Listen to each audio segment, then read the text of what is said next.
Right, welcome to another live. We have 10th of October, guys. We are officially 80 days or 81 days before the end of the year. And today I want to start you with the two-step formula of abundance, because I'm sure we all want abundance in our life for 2024. So in order to make it happen, we have to be conscious and aware with the formula that it takes in order to create abundance, in order to create wealth, in order to create whatever you want, whatever material you want in your life. Now, before we get started, type me 777 in the chat if you're watching this live, or 888 if you're watching the replay. So type me 777 if you're with me live, or 888 if you're with me on the replay. Of course, if you're seeing me watching straight, is because I have Facebook in front of me, and YouTube. If you're seeing me watching here, I have Instagram. So today I'm gonna share something that I've heard of from one of my mentors, Brandon Boyd, the two-step formula. And when I saw it this morning, I was like, you know what, this is what I'm gonna speak about today. And it's the two-step formula in order to consciously and intentionally build abundance in your life. Now, before we get to the two steps, I want you to understand there is this misconception that, oh, you know, it's a sin to want riches, it's a sin to have abundance in your lives. God doesn't want you, doesn't support abundance. I'm gonna speak for what I believe, and I don't want to make this spiritual. Actually, it is spiritual, but I don't want to make it about religion. But with what I believe, God actually, in the books, He always mentions how He wants us to be abundant, how He wants us to have an abundant life. And read it. I'm not saying believe me, I'm not saying believe somebody else who is teaching whatever you believe in. Read the actual books. Because I know there are some religious leaders that they make it look that it's a sin to want more out of your life, and that rich people are evil people. I've grown up in a family like that, and it's not correct. This is a misconception that other people created, and we think that this is what faith is all about, which is wrong. And let me make you food for thought, and we jump straight to the two-step formula. If God didn't want you to be abundant, why He created abundance into life? Why there is abundance of gold? You may be like, why there is abundance of gold? There is no abundance of gold. Yes, there is abundance of gold. We found out that gold is a precious metal centuries ago, but we still mine gold. Why there is abundance of currencies? Governments print currencies every year. You may be like, oh, there is no money. No, there is money. Money is nothing. Government prints it whenever they want. Why there is abundance of nature? Why there is abundance of water? Why there is abundance of air that we breathe? If God didn't want you to have abundance in your life, why He gave you abundant air to breathe? And most of the times we don't appreciate it. My point is, God wants you to be abundant. People misunderstood it with what they learned from other leaders. I'm not gonna get into conspiracies. Maybe they want you to be poor. Maybe they want you to be dissatisfied, unhappy, but God wants you to be abundant. And that's the first thing. And what are the two steps? Number one, start having abundant thoughts and emotions. And here is the key.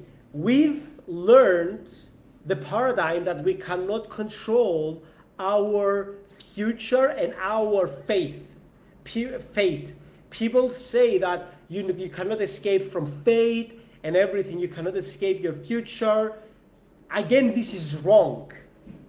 And let me give you an example. I've grown up in a family that anyone in my family never made anything more than a specific amount of money every single month.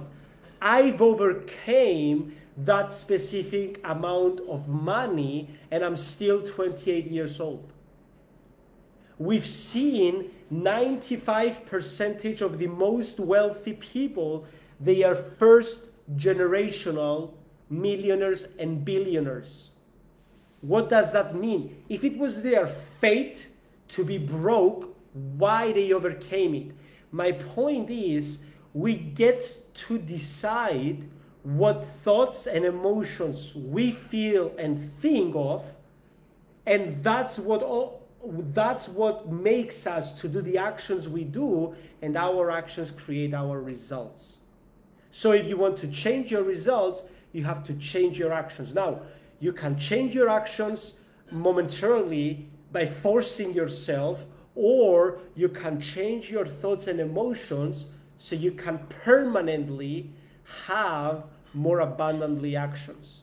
And how you do that? You start thinking more abundantly. You start feeling more abundantly. And you probably heard me again about having a notebook, your journal, of writing down your thoughts and emotions, because when you know what you feel, when you know what you think, you can shift it. You cannot change what you're not aware of. You cannot change something that's unconscious, but by writing it, you increase your awareness. Every single day, write down what you feel, what you think, once a day at least, because then you get to change. You know what? I feel this way. I feel stressed. Oh my God, my pen is flying. Anyway, I feel stressed, for example, okay?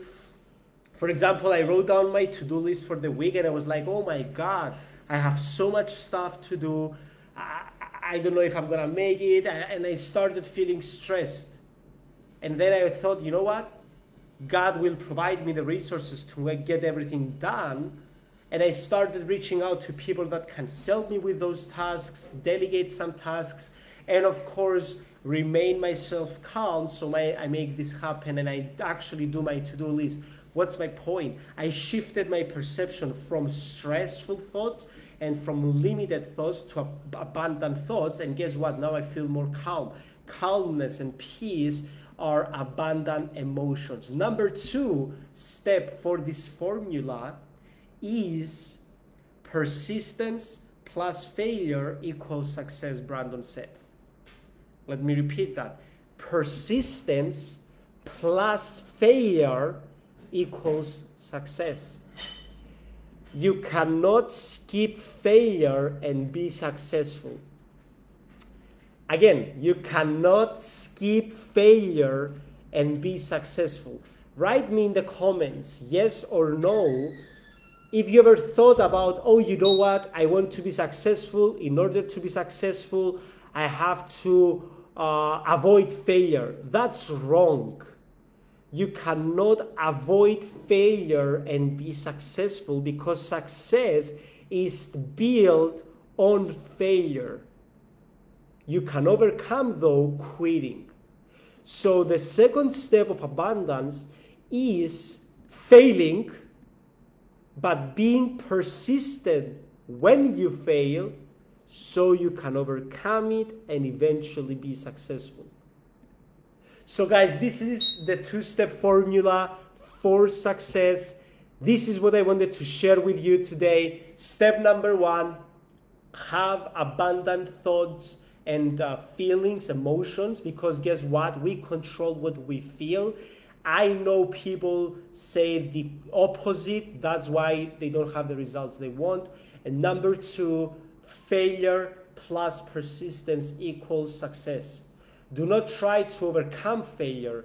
Learn from failure and then find what can help you with that failure, the lesson to learn from that failure, and get out of it stronger, better, and more abundant. Guys, thank you so much. God bless you, and see you tomorrow.